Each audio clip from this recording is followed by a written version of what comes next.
தற்போது நமது இணைப்பில் ஓய்வு பெற்ற ராணுவ அதிகாரி செல்வ ராமலிங்கம் இணைந்திருக்கிறார். அவரிடம் பேசலாம். சார் வணக்கம். வணக்கம் சார். சார், தொடர்ந்து இன்றைக்கு மூன்றாவது நாளாக பாகிஸ்தான் இந்திய எல்லைகளை குறிவைத்து ட்ரோன் அட்டாக்ல ஈடுபட்டிருக்கிறாங்க. ஒரு அசாதாரண சூழல் இருக்கு. இப்போ உங்களுடைய அனுபவத்தில் இது இப்படியே தொடர்ச்சியாக இருக்க வாய்ப்பு இருக்கா, இல்ல அதுக்கு முற்றுப்புள்ளி வைப்பதற்கான வாய்ப்புகளும் இருக்கா சார்? தொடர்ந்து இந்த மாதிரி பாகிஸ்தான் பண்றதுக்கான வாய்ப்புகள் குறைவு. ஏன்னா பொருளாதார சீர்குலைவு அப்படிங்கிறது பாகிஸ்தான்ல இருக்குது அப்படிங்கிறது எல்லாருக்குமே தெரியும். அதே போலவே அவங்க கிட்ட இருக்கக்கூடிய ஆயுதங்களோட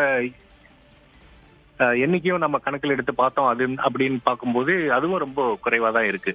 இப்போ சைனா மறைமுகமா நாங்க ஏற்கனவே போட்ட ஒப்பந்தப்படி நாங்க கொடுக்குறோம் அப்படின்னு சொல்லி மறைமுகமா ஏதாவது கொடுத்து உதவி பண்ற மாதிரியான விஷயங்கள் பண்ணினாலும் ஒழிய, அவங்களுக்கு தொடர்ந்து அவங்க ஒரு 10 நாளைக்கு தொடர்ந்து இந்த மாதிரியான தாக்குதலை நடத்துறதுக்கான கெப்பாசிட்டி இல்லாம தான் இருக்காங்க.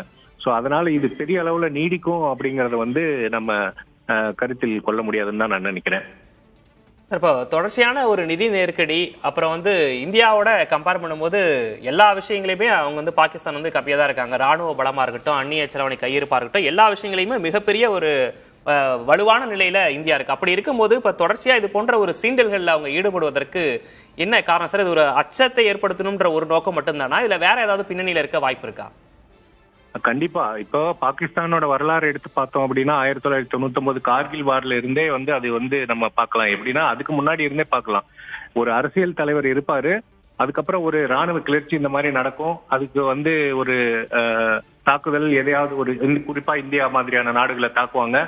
அந்த தாக்குதலை அவங்களோட சுயநலத்துக்கு பயன்படுத்திட்டு அவங்க மறுபடியும் அந்த ராணுவ ஆட்சி அமைக்கிறதுக்கான ஒரு சூழலை ஏற்படுத்துவாங்க. முஷரப் அப்படிதான் பண்ணாரு. நவாஸ் ஷெரீப்பை பண்ணிட்டு அவரை விலக்கிட்டு அவரு பாகிஸ்தானோட அதிபரா உட்கார்ந்தாரு.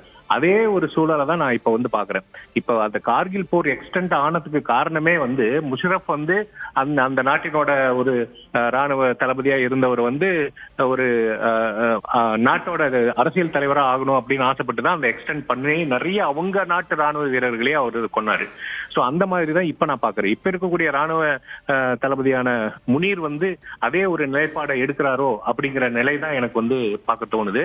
இப்ப இருக்கக்கூடிய ஷபாஸ் ஷெரீப் அதே அவரோட நவாப் ஷெரீப்போட சகோதரர் தான்.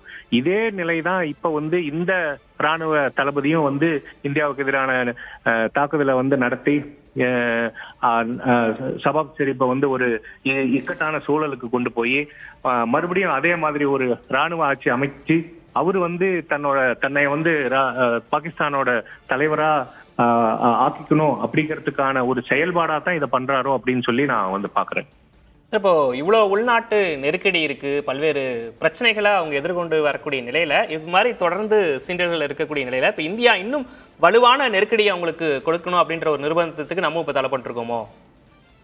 கட்டாயம். அதாவது ராணுவ அளவுல பார்த்தோம் அப்படின்னா நம்மளே அவங்களே ஒப்பிட்டே பார்க்க முடியாது. அந்த அளவுக்கு அவங்க கிட்ட நம்ம கிட்ட போரிடுறதுக்கான ஒரு தகுதியற்ற நாடா தான் நான் அவங்கள பாக்குறேன். அதாவது பாகிஸ்தானை பொறுத்த வரைக்கும் 3 தீய சக்திகள் அதை இயக்கிட்டு இருக்குது. ஒண்ணு தீவிரவாத அமைப்புகள், லஷ்கர் இ தொய்பா, ஹிஜ்புல் முஜாஹிதீன், அந்த மாதிரி தீவிரவாத அமைப்புகள். அதே மாதிரி பாகிஸ்தான் ராணுவம். இன்னொன்னு என்ன அப்படின்னு பார்த்தோம்னா ISI, பாகிஸ்தானோட உளவுத்துறை. இந்த 3 தீய சக்திகள் தான் அந்த பாகிஸ்தானை இயக்கிட்டு இருக்கிறதா நான் பாக்குறேன். இதனால பெரிதும் பாதிக்கப்படக்கூடியது யார் அப்படின்னு சொல்லி பார்த்தோம்னா பாகிஸ்தானோட மக்கள் தான், பாகிஸ்தானோட பொதுமக்கள் தான். இப்ப பாகிஸ்தானோட பொதுமக்கள் நிறைய கேள்வி கேட்க ஆரம்பிச்சிட்டாங்க. இதே நிலையை நீங்க தொடர்ந்து நீங்க செஞ்சுக்கிட்டு இருக்கிறதுனால இதனால நமக்கு என்ன கிடைக்க போகுது அப்படிங்கிற கேள்வி எல்லாம் நிறைய எழுப்ப ஆரம்பிச்சிட்டாங்க. பாகிஸ்தான் அப்படிங்கிறது 4 புறமும் தீப்பிடித்த ஒரு கப்பல். அந்த கப்பல்ல மாலுமியா இருந்தவர் தான் நவாப் ஷெரீப். அவர் தப்பி ஓடி போய் லண்டன்ல சேஃபா உட்காந்துக்கிட்டு அவரோட சகோதரர்கிட்ட இப்ப கொடுத்துட்டு போயிட்டாரு, நீ எப்படியாவது அதை கரை சேர்த்திருன்னு. ஆனா அதை கரை சேர்த்துறதுக்கு முனீர் கண்டிப்பா விடமாட்டாரு. சோ இந்த நிலை தொடர்ந்தது அப்படின்னா பொருளாதார சிக்கல், ஏற்கனவே பொருளாதார சீர்குலைவு இருக்கிறது இன்னும் கீழே போயிடும். IMF அவங்க கேட்டிருக்காங்க, நிதி உதவி கேட்டிருக்கிறாங்க அப்படின்னு சொல்லிட்டு நம்ம எல்லாம் ஒரு செய்தியை படிச்சோம். கண்டிப்பா அவங்களும் இதே சூழல் இவங்க கையாண்டுட்டு இருந்தாங்க அப்படின்னா அங்க இருந்தும் கண்டிப்பா நிதி உதவி கிடைக்காது. போன முறை இந்த மாதிரி தான் ஆகி மலேசியாவோட சப்போர்ட்னால வந்து IMF வந்து அவங்களுக்கு கிடைச்சதுலதான் கொஞ்சம் வந்து அவங்க வந்து மூச்சு விட முடிஞ்சது. இதே நிலையை தொடர்ந்து பண்ணிட்டு இருந்தாங்க அப்படின்னா அந்த நாடு மிகப்பெரிய பொருளாதார சிக்கலுக்கு உருவாகும், மிகப்பெரிய உள்நாட்டு கலவரம் ஏற்படும். ஏற்கனவே நாம வந்து இந்தியா வந்து பாகிஸ்தானோட கிழக்கு பகுதியில இருந்து நம்மளோட தாக்குதல் இருக்கு. ஏற்கனவே அங்க பாகிஸ்தானோட பெரிய மாகாணமான பலூச்சிஸ்தான்ல வந்து விடுதலை படைகள் வந்து எங்களுக்கு வந்து தனிநாடு வேணும் அப்படின்ற கிளர்ச்சியை வந்து அங்க அப்பப்ப பண்ணிட்டு இருக்கிறாங்க. இப்ப இந்திய தாக்குதலை வந்து அவங்க சாதகமா பயன்படுத்திட்டு அந்த பக்கத்துல இருந்து அவங்களும் தாக்க ஆரம்பிச்சிட்டாங்க. இப்ப பாகிஸ்தான் வந்து இந்திய தாக்குதலை வந்து சமாளிக்கிறது ஒரு பக்கம் இருந்தாலும் உள்நாட்டிலேயே வந்து அவங்க பிரச்சனையை சமாளிக்கிறதே இப்ப மிகப்பெரிய பிரச்சனையா இருக்குது. சோ இதையெல்லாம் எப்படி பாகிஸ்தான் சமாளிக்க போகுது, இதெல்லாம் ஏன் வந்து அவங்க செஞ்சிட்டு இருக்காங்க அப்படிங்கறது வந்து நம்ம பார்த்தோம் அப்படின்னா ஒரு திட்டமிடல் கிடையாது. அடுத்து என்ன நடக்கும் அப்படிங்கிற ஒரு விஷயம் அவங்களுக்கு அந்த ஒரு அன்ஆர்கனைஸ்டா வந்து பண்ணிட்டு இருக்காங்க அப்படிதான் நம்ம பார்க்க முடியும். இந்தியாவோட நெருக்கடி மட்டும் இல்ல, உள்நாட்டு பிரச்சனையை சமாளிப்பதே பாகிஸ்தானுக்கு சவால் தான் அப்படின்ற விஷயத்தையும் குறிப்பிட்டிருக்கீங்க. இணைப்பில் வந்து பேசுமைக்காக நன்றி சார். அதே மாதிரி ஓய்வு பெற்ற ராணுவ அதிகாரி ஜான் பிரின்ஸ், நீங்க ட்ரோன் தாக்குதல் தொடர்பா பல்வேறு விஷயங்களை குறிப்பிட்டிருந்தீங்க. உங்களுக்கும் மிக்க நன்றி.